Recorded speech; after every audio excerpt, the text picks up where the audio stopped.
ሰላም ጤና ይስጥልን። የተወደዳችሁና የተከበራችሁ የቻናላችን ተከታታዮች እንደምን አላችሁ? እንኳን ወደ ቻናላችን በሰላም መጣችሁ። በዛሬው ፕሮግራማችንም የምንመለከተው በብዙዎቻችሁ ጥያቄ መሰረት እንግዲህ ኦባማ ቅጥቅጥ አሁናዊ ዋጋው ስንት ነው? እንግዲህ ይህንን መረጃ በዛሬው ፕሮግራሜ ወደ እናንተ ሳደርስ በመዲናችን አዲስ አበባ ላይ ተቀጥቅጠው ለገበያ የቀረቡትን ብቻ እነሱን የዋጋ መረጃ ያማከለ ነው።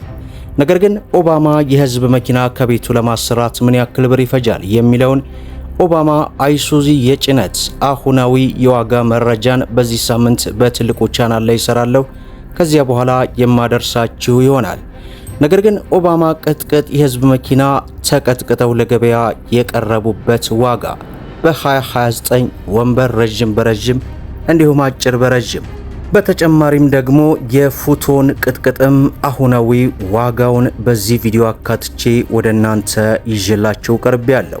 እንደምታውቁት ይህ ሁለተኛው ስለ መኪና መረጃ የምናደርስበት አዲሱ ቻናል ነው። ሰብስክራይብ በማድረግ እንዲሁም ቪዲዮን ላይክ እያደረጋችሁ እስከ መጨረሻው ድረስ ተከታተሉ።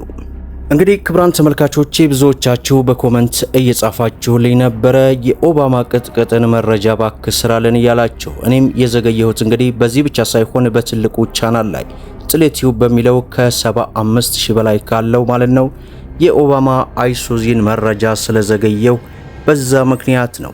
በዚህ ሳምንት እንግዲህ የኦባማ አይሱዚን መረጃ በትልቁ ቻናል ላይ እሰራለሁ። በነገራችን ላይ በመዲናችን አዲስ አበባ ላይ ኦባማ አይሱዙ የጭነት መኪና ለገበያ ቀርበዋል።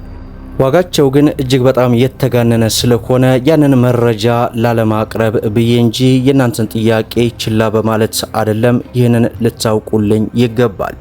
ዛሬ እንግዲህ የብዙዎቻችሁ ጥያቄ ሆነውን ይህንን ኦባማ ቅጥቅጥ አሁናዊ ዋጋው ስንት ነው? እንግዲህ በ29 ወንበር ረጅም በረጅም አጭር በረጅም በተለያዩ አይነት አማራጭ ለገበያ ቀርበው ተመልክቻለሁ። እኔ ብዙ ጊዜ የምላችሁ ራሳችሁ ኦባማ አይሱዚን ማለትም 00 ኦባማውን ገዝታችሁ ካራሶሪያ ወስዳችሁ ራሳችሁ ብታስቀጠቅጡ ነው ሪከማንድ የማደርገው። ምክንያቱም እነዚህ ተቀጥቅጠው ለገበያ የሚቀርቡትን የጥራት ደረጃን ማወቅ መገመት ስለማንችል ማለት ነው ራሳችሁ እንደምንም ብላችሁ ብታሰሩ የሚል ነው ሪከማንድ የማደርጋችሁ። ታዲያ አሁን ላይ በፉቶን እንዲሁም ደግሞ በኦባማ የጭነት መኪናው ተቀጥቅጠው ማለት ነው ለገበያ የሚቀርቡበትን ዋጋ ስንመለከት በፉቶኑ የሚቀጠቀጥበት አሁናዊ ዋጋው በ29 ወንበር እንዲሁም በ33 ወንበር ነው ለገበያ የቀረቡት።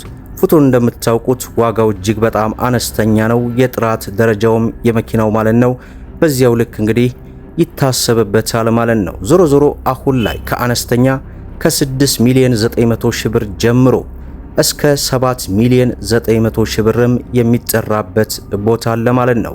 ነገር ግን ኤንፒአር ኦባማ የጭነት መኪናን ተቀጥቅጠው ለገበያ የሚያቀርቡ የተለያዩ የመሸጫ ቦታዎችን ተመልክቻለሁ።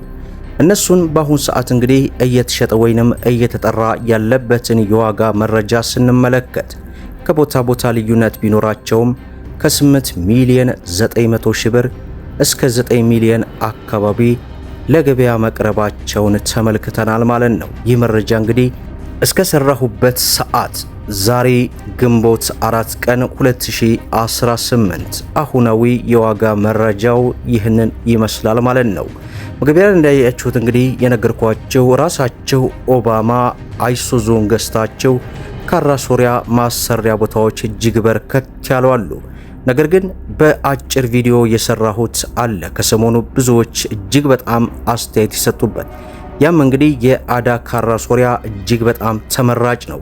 ኢትዮጵያ ውስጥ የሚያሰሩ ማለትም ኦባማ ቅጥቅጥን ከሚያሰሩ ሰዎች መካከል 80%ቱ የአዳ ካራሶሪያ ተመራጭ እንደሆነ እየገለጹ ይገኛሉ።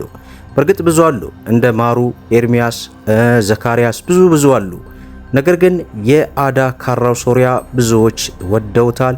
ብዙዎችም እንግዲህ አድናቆታቸውን እየቸሩት ስለሆነ እኔም ሪከማንድ የማደርገው እሱን ነው።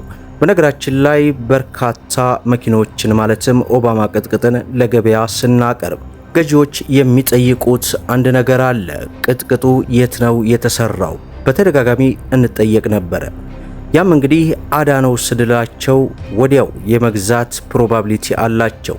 ይህ ማለት እንግዲህ የምትገዙት ቅጥቅጥ ነገ ኮርታችሁ ፈጠን ብላችሁ ለመሸጥ የአዳ ካራ ሶሪያን ተመራጭ ብታደርጉ መልካም ነው ላለሁ። እናንተስ የትኛውን የካራ ሶሪያ ማሰሪያ ቦታ ትመርጣላችሁ? ሐሳባችሁን በኮመንት አስቀምጡት። ምክንያቱም ብዙ ሰው የወደደው ካራ ሶሪያ የብዙዎች ምርጫና ፍላጎት ከሆነ የጥራት ደረጃው እጅግ በጣም ተወዳጅ ነው ማለት ነው። ስለዚህ ነገ ኮራ ብላችሁ የምትሸጡበትን መረጃ ማወቅ ግድ ይላችኋል ማለት ነው። ምክንያቱም የትኛው ካራ ሶሪያ ነው ተብላችሁ ስትጠየቁ ሌላ ነው ካላችሁ እንግዲህ ለመሸጥ እንኳን ብዙ አዳጋች ይሆንባችኋል ማለት ነው።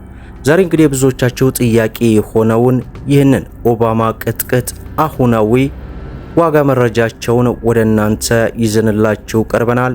በቀጣይ በዚህ ሳምንት በትልቁ ቻናል ጥል ዩቲዩብ ላይ ኦባማ የጭነት መኪና አሁናዊ ዋጋውን የምሰራላችሁ ነው የሚሆነው።